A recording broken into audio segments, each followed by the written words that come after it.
ప్రియ దేవుని బిడ్డలారా, బైబిల్ చదవటం వినటం వల్ల మనలో విశ్వాసం పెరుగుతుంది. మన మార్గానికి త్రోవ చూపుతుంది. సమస్త జనులను శిష్యులనుగా చేయుడి మత్తయి 28:19 వచనంలో దేవుని వాక్యం తెలియచేస్తోంది. తెలుగు బైబిల్స్ను ఆర్ఆర్కే మూర్తి గారు రీసెర్చ్ చేసి విశ్లేషణ చేసిన బైబిల్లోని ప్రతి అధ్యాయాలను వచనాలను వరుస క్రమంలో అనగా ఆదికాండం నుండి ప్రకటనా గ్రంథం వరకు ఇవ్వబడుతుంది. ప్రతి ఒక్కరూ ఆధ్యాత్మికంగా విశ్వాసంలో బలపడి మీ జీవితంలో ఎదుర్కొంటున్న సమస్యల నుండి విడుదల పొందండి. ప్రతి ఒక్కరూ మీ దీవెన టీవీని సబ్స్క్రైబ్ చేసి ఈ వాక్యాన్ని లైక్ చేసి మీ మిత్రులకు బంధువులకు షేర్ చేయండి. దేవుని సువార్తను ప్రకటింపబడుటలో మీరు పాలిభాగస్తులు కండి. సోదరీ సోదరులారా, ఈ రోజున ద్వితీయోపదేశకాండం 21వ అధ్యాయం సంగ్రహంగా వినండి. మోషే మాట్లాడుతున్నాడు. యెహోవా మీకిచ్చిన దేశం, అది వాగ్దత్త భూమి. పొలములో ఎవడైనా చంపబడితే అతణ్ణి చంపినదెవరో తెలియకపోతే ఆ శవాన్ని పరిశీలించాలి. పెద్దలు న్యాయాధిపతులు వచ్చి చంపబడిన వాని చుట్టూ ఉన్న పురముల దూరాన్ని కొలిపించాలి. ఏ ఊరు ఆ శవానికి సమీపంగా ఉన్నదో ఆ ఊరి పెద్దలు ఒక పెయ్యను తేవాలి. ఆ పెయ్య ఏ పనికి పెట్టబడనిదై కాడి ఏడవనిదై ఉండాలి. ఆ పెయ్యను ఏటి లోయలోనికి తోలుకొని పోవాలి. ఆ లోయ ప్రదేశం దున్నబడనిది విత్తబడనిదై ఉండాలి. అక్కడ అనగా ఆ లోయలో ఆ పెయ్య మెడను విరగదీయాలి. అప్పుడు యాజకులైన లేవీయులు వస్తారు. వారి నోటి మాట చేత ప్రతి వివాదము, దెబ్బ విషయమైన ప్రతి వ్యాజ్యము విమర్శింపబడాలి. యెహోవాను సేవించి యెహోవా నామమున దీవించడానికి ఆయన వారిని ఏర్పరచుకున్నాడు. ఆ శవమునకు సమీపమందున్న ఆ ఊరి పెద్దలందరూ మెడ విరగదీయబడిన ఆ పెయ్యపైన తమ చేతులు కడుక్కోవాలి. వారు చెప్పాలి, మా చేతులు ఈ రక్తమును చిందించలేదు, మా కన్నులు ఇది చూడలేదు. యెహోవా, నీవు విమోచించిన నీ జనమైన ఇశ్రాయేలీయుల నిమిత్తము ప్రాయశ్చిత్తము కలుగనియ్యి. ఇశ్రాయేలీయుల మీద నిర్దోషి యొక్క ప్రాణము తీసిన దోషమును మోపవద్దు. అప్పుడు ప్రాణము తీసిన దోషానికి వారి నిమిత్తం ప్రాయశ్చిత్తం కలుగుతుంది. ఈ విధంగా నీవు యెహోవా దృష్టికి యథార్థమైనది చేసేటప్పుడు నీ మధ్య నుండి నిర్దోషి యొక్క ప్రాణ విషయమైన దోషాన్ని పరిహరిస్తావు. ప్రియ శ్రోతలారా, ఈ అధ్యాయంలో హత్యను గురించి, వివాహాన్ని గురించి, కుటుంబాలలో పిల్లల తిరుగుబాటును గురించి అనేక నియమాలు చెప్పబడినాయి.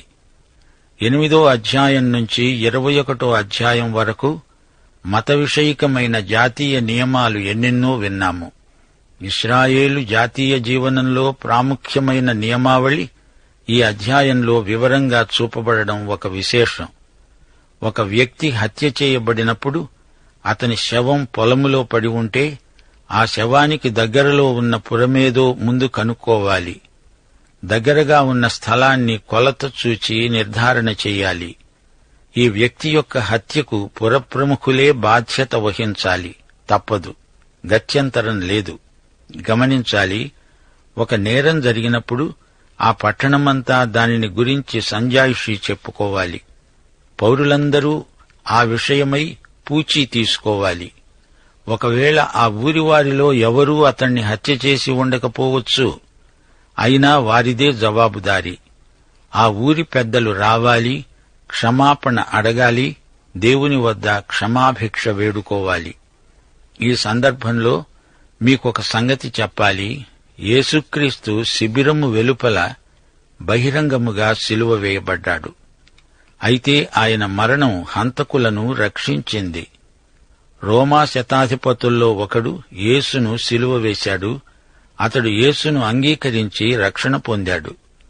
ఇప్పుడు ద్వితీయోపదేశకాండం 21వ అధ్యాయం 10 నుండి 17వ వచనం వరకు వినండి. నీవు శత్రువుతో యుద్ధం చేస్తావు, గెలుస్తావు. అక్కడ ఉన్న స్త్రీలను చెరపట్టి తెస్తావు. వారిలో రూపవతి అయిన ఒక స్త్రీని చూచి మోహించి ఆమెను పెండ్లాడగోరుతావు. నీ ఇంట ఆమెను చేర్చుకుంటావు. అప్పుడు నీవేమి చెయ్యాలంటే, ఆమె తల క్షౌరం చేయించుకోవాలి, గోళ్లు తీయించుకోవాలి, తన చెరబట్టలు తీసివేసి 1 నెల రోజులు తన తండ్రులను గురించి ప్రలాపించడానికి నీవామెకు సెలవియ్యాలి. తరువాత నీవు ఆమె వద్దకు పోయి ఆమెను పెండ్లి చేసుకోవచ్చు. ఆమె నీకు భార్య అవుతుంది. నీవు ఆమె వలన సంతృప్తి నొందని ఎడల ఆమె మనస్సు వచ్చిన చోటికి ఆమెను సాగనింపవలనే కాని ఆమెను ఎంతమాత్రము వెండికి అమ్మకూడదు. నీవు ఆమెను అవమానపరిచావు గనుక ఆమెను దాసిలాగా చూడకూడదు. శ్రోతలారా, యుద్ధంలో చెరపట్టి తెచ్చిన స్త్రీల విషయం ఇక్కడ ప్రస్తావించబడింది. ఆమె ఒక యుద్ధ ఖైదీ. ఆమె యొక్క హక్కులను కాపాడడానికి దేవుడు ఈ నియమాన్ని విధించాడు. ఆమెను వివాహమాడినప్పుడు ఆమె పట్ల అతడు తన ధర్మాన్ని నిర్వర్తించాలి, లేదా ఆమెకు స్వేచ్ఛనివ్వాలి. ఆమె దాసి కాదు, అతని భార్య. ఇప్పుడు మరో సమస్య పేర్కొనబడింది. ప్రేమించబడినది ఒకతే, ద్వేషించబడినది ఒకతే. 2 భార్యలు ఒక పురుషునికి ఉంటే ఆ 2 భార్యలు వాని వలన బిడ్డలను కంటే, జ్యేష్ఠ కుమారుడు ద్వేషించబడిన దాని కొడుకైన ఎడల తండ్రి తనకు కలిగిన దానిని తన కుమారులకు స్వాస్థ్యముగా ఇచ్చిన రోజున ద్వేషించబడిన దాని కుమారుడైన జ్యేష్ఠునికి మారుగా ప్రేమింపబడిన దాని కుమారుని జ్యేష్ఠునిగా చేయకూడదు. ద్వేషించబడిన దాని కుమారునికి తండ్రి తన ఆస్తి అంతటిలో రెట్టింపు భాగమిచ్చి వానినే జ్యేష్ఠునిగా ఎంచాలి. వీడు వాని బలప్రారంభం గనుక జ్యేష్ఠత్వాధికారం వీనిదే. 2 భార్యలు ఉన్నప్పుడు ఎన్ని సమస్యలు ఉత్పన్నమవుతాయో యాకోబు జీవితమే మనకు గొప్ప హెచ్చరిక చేస్తున్నది. రాహేలు, లేయా వీరిద్దరి మధ్య చెలరేగిన పోరాటం యాకోబు మనశ్శాంతిని హరించి వేసింది. ఇప్పుడు కుటుంబంలో పిల్లల తిరుగుబాటును గురించి ప్రస్తావించబడింది. ఒకని కుమారుడు మొండివాడై తిరగబడి తండ్రి మాటగాని తల్లి మాటగాని వినక అతణ్ణి శిక్షించిన తరువాత కూడా అతడు వారికి విధేయుడు కాకపోయిన ఎడల అతని తల్లిదండ్రులు అతణ్ణి పట్టుకొని ఊరి గవిని వద్ద కూర్చుండే పెద్దల వద్దకు అతణ్ణి తీసుకుని వచ్చి ఊరి పెద్దలతో చెప్పాలి, మా కుమారుడైన వీడు మొండివాడై తిరగబడి ఉన్నాడు, మా మాట వినక తిండిబోతూ తాగుబోతూ అయ్యాడు. అప్పుడు ఊరి ప్రజలందరూ రాళ్లతో అతణ్ణి చావగొట్టాలి. ఆ విధంగా ఆ చెడుతనాన్ని మీ మధ్య నుండి పరిహరిస్తావు. ఇది ఇశ్రాయేలీయులందరూ విని భయపడతారు. ఇది తప్పిపోయిన కుమారుల వృత్తాంతం. ధర్మశాస్త్రం ప్రకారం తప్పిపోయిన కుమారుణ్ణి రాళ్లతో కొట్టి చంపాలి. గాని ప్రభువు లూకాసు వార్త 15వ అధ్యాయంలో తప్పిపోయిన కుమారుని కథ చెప్పినప్పుడు పరిసయ్యులకు మతిపోయి ఉండవచ్చు. చిన్న కొడుకు దూరదేశం వెళ్లిపోయాడు, అక్కడ చెడిపోయాడు, పాడైపోయాడు. అతడు తిరిగి వచ్చినప్పుడు పెద్ద కుమారుడు ఏమనుకున్నాడు? ధర్మశాస్త్రం ప్రకారం వాణ్ణి రాళ్లతో కొట్టి చంపాలి. కాని తండ్రి అతణ్ణి ముద్దు పెట్టుకుని ప్రేమతో ఆహ్వానిస్తున్నాడు. ఇది అతనికి మింగుడు పడలేదు. తండ్రి అంటున్నాడు, కుమారుడా, చచ్చిపోయి బతికావు, తప్పిపోయి దొరికావు, రా, విందు చేసుకుందాం. సోదరీ సోదరులారా, మనమిప్పుడు ధర్మశాస్త్రం క్రింద లేము. మనం దేవుని వద్దకు వచ్చినప్పుడు మన పాపాలను ఒప్పుకుంటాము. ఆయన నమ్మదగినవాడు, నీతిమంతుడు గనుక మన పాపాలు క్షమిస్తాడు, సమస్త దుర్నీతి నుండి మనల్ని పవిత్రీకరిస్తాడు. ఇప్పుడు మనకు తీర్పు లేదు, కనికరము, కృప ఉన్నాయి. ఆయన కృపామయుడు, మనల్ని ప్రేమతో స్వీకరిస్తాడు. ఈ అధ్యాయం ముగింపులో మరొక నియమం చెప్పబడింది. మరణశిక్షకు తగిన పాపము ఒకడు చేయగా అతణ్ణి చంపి మానుమీద వేలాడదీసిన ఎడల అతని శవం రాత్రివేళ ఆ మానుమీద నిలువకూడదు. వేలాడదీయబడినవాడు దేవునికి శాపగ్రస్తుడు. గనుక నీ దేవుడైన యెహోవా స్వాస్థ్యముగా నీకిస్తున్న దేశాన్ని నీవు అపవిత్రపరచుకుండునట్లు అగత్యముగా వానిని పాతిపెట్టాలి.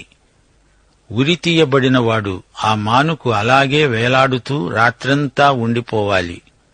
మానుమీద వేలాడినవాడు శాపగ్రస్తుడు. సాధారణంగా మరణశిక్ష రాళ్లతో కొట్టి చంపడమే. ఉరితీసే విధానం ఇశ్రాయేలీయులు ఎన్నడూ ప్రయోగించి ఉండలేదు. అయితే రాళ్లతో కొట్టి చంపి ఆ శవాన్ని మానుకు వేలాడదీస్తారు. అనగా ఆ వ్యక్తి అంత భయంకరమైన నేరం చేశాడని అర్థం. అది ఇతరులకు హెచ్చరికగా ఉంటుందని వారి భావం. రాత్రి ఆ శవాన్ని చెట్టు నుండి తొలగించి పాతిపెడతారు.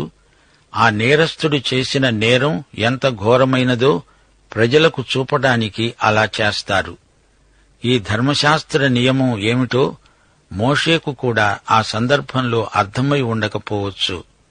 గలతీ పత్రిక 3వ అధ్యాయం 13వ వచనంలో అపొస్తలుడైన పౌలు ఇదే సందర్భాన్ని సూచిస్తూ అన్నాడు, క్రీస్తు మన కోసం శాపమై మనల్ని ధర్మశాస్త్రము యొక్క శాపము నుండి విమోచించాడు.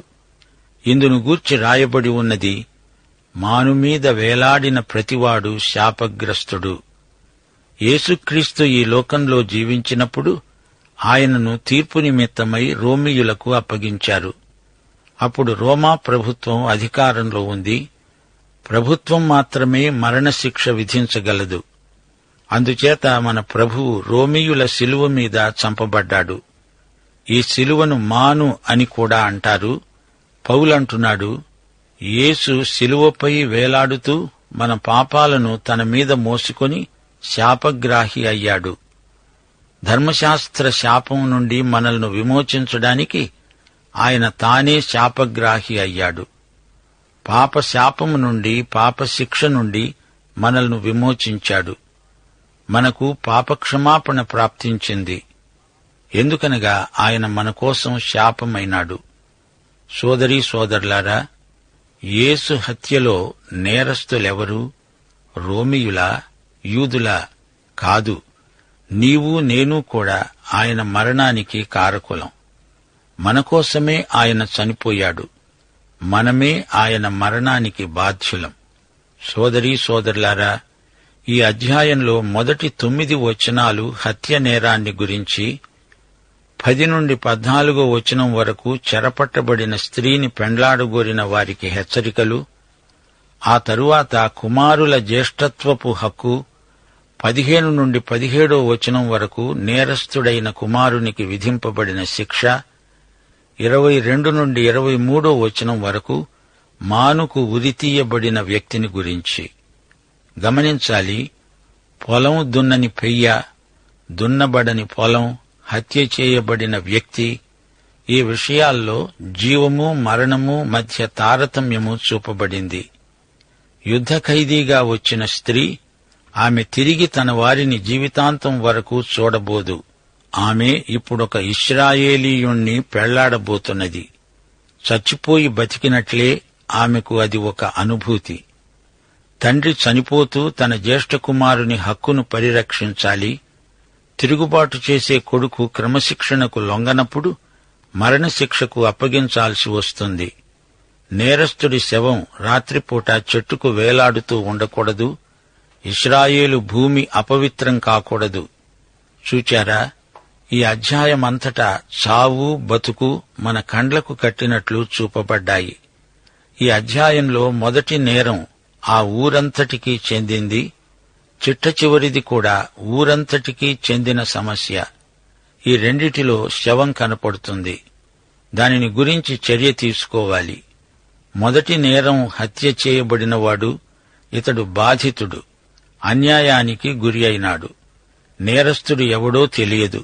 కాని ఈ అధ్యాయంలో చివరి భాగంలో కనపడుతున్న శవం ఒక నేరస్తునిది.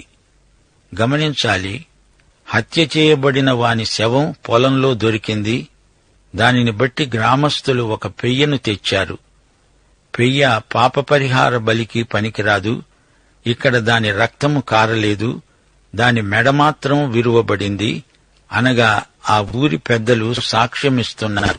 పెయ్య మెడ విరిచిన తరువాత యాజకుడు వస్తున్నాడు. పెద్దలు చేతులు కడుక్కుంటున్నారు. మేము నిర్దోషులం అనడానికి అది సాక్ష్యం. మత్తయి సువార్త 27వ అధ్యాయం 24వ వచనంలో పిలాతు ఏమి చేశాడో మీకు జ్ఞాపకం ఉందా? పిలాతు అల్లరి ఎక్కువవుతున్నదే కాని తన వలన ప్రయోజనమేమీ లేదని గ్రహించి నీళ్లు తీసుకొని జనసమూహం ఎదుట చేతులు కడుక్కొని అన్నాడు, ఈ నీతిమంతుని రక్తమును గూర్చి నేను నిరపరాధిని, మీరే చూచుకోండి. అదే మాట ఇక్కడ పెద్దలంటున్నారు. మా చేతులు ఈ రక్తమును చిందించలేదు, యెహోవా ప్రాయశ్చిత్తం దయచేయి. ఈ అధ్యాయంలో మిగతా 3 ధర్మసూత్రాలు కుటుంబానికి సంబంధించినవి. మొదట భార్య హక్కులను గురించి. యుద్ధ ఖైదీని ఒకడు పెళ్లాడుతున్నాడు. 2 భార్య కుమారుడు, జ్యేష్ఠ కుమారునికి సంబంధించిన న్యాయం. 3 తిరుగుబాటు చేసే కుమారుడు. యుద్ధ ఖైదీగా వచ్చిన స్త్రీ అవివాహిత. ఆమె 1 రోజులు సంతాపం ప్రకటిస్తుంది. తన తండ్రి మొదలైన వారిని గూర్చిన సంతాపం వెలిబుచ్చింది. భర్త విషయం చెప్పబడలేదు, ఎందుకనగా ఆమె అవివాహిత. ఆమెను భార్యగా చూడాలి గాని దాసిగా చూడకూడదు. ఇకపోతే 2వ ధర్మసూత్రం. అతనికి 2 భార్యలున్నారు.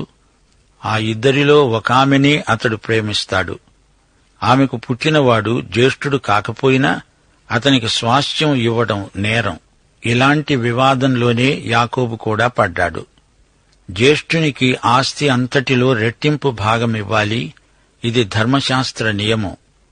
2 రాజులు 2వ అధ్యాయం 9వ వచనంలో ఎలీషా ఏలియాతో అన్నాడు, నీకు కలిగిన ఆత్మలో 2 పాళ్లు నాకు ఇవ్వు, అనగా నేను నీ వారసుణ్ణి అని ధృవీకరించు. ప్రవక్తల శిష్యులు ప్రవక్తల కుమారులే. ఈ అధ్యాయంలో 3వ ధర్మసూత్రం తప్పిపోయిన కుమారుణ్ణి గురించి. అతనికి మరణశిక్ష విధించబడింది. తల్లిదండ్రి కలిసి ఏకీభవించి ఈ నిర్ణయానికి వచ్చారు. ఈ కుమారుడు తల్లిదండ్రుల మాట వినడు, మొండి పిల్లవాడు. ఇశ్రాయేలీయులు కూడా మెడవంగని జనాంగమే. సోదరీ సోదరులారా, వింటున్నారా? ఇలాంటి శిక్ష ఇశ్రాయేలు చరిత్రలో అమలుపరచబడినట్లు బైబిలులో ఎక్కడా దాఖలా కనపడదు. అయితే ఇందులో మనం ఒక పాఠం నేర్చుకోవాలి. అవిధేయత, తిరుగుబాటు కుటుంబంలో ఉండకూడదు. దానిని ఉదాసీనంగా చూస్తూ ఊరుకోకూడదు. వెంటనే తగు చర్య తీసుకోవాలి. మరొక మాట, ఒక క్రైస్తవ సమాజంలో లేదా సంఘంలో ఒక నేరం జరిగినప్పుడు సమాజమంతా దానికి నైతిక బాధ్యత వహించాలి. దానిని గురించి ఏమీ పట్టనట్లు ఊరుకోకూడదు. భౌతిక, సాంఘిక, నైతిక బాధ్యతలు వారే వహించాలి. ఈ సందర్భంలో ఒక సత్యాన్ని మనం గ్రహించాలి. యుద్ధ ఖైదీలు బానిసలవుతారు. స్త్రీలను అంతఃపురంలో చెలికత్తెలుగా మాత్రమే ఉంచేవారు. కాని ధర్మశాస్త్ర ప్రకారం వారిలో ఒక స్త్రీని అతడు పెళ్లాడితే ఆమెను భార్యగా స్వీకరించాలి. ఆమె చెలికత్తె కాదు, దాసి కాదు. ఆమె సంతాప దినాలు నెరవేరే వరకు వ్యవధి ఇవ్వాలి. ఆమెను బానిసగా అమ్మకూడదు. ఆమెను పనికత్తెగా వాడుకోకూడదు.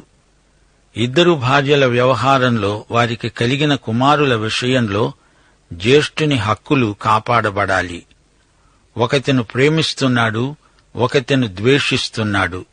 అంటే వారిద్దరిలో ఒకరికి ప్రాముఖ్యమిస్తున్నాడని భావం.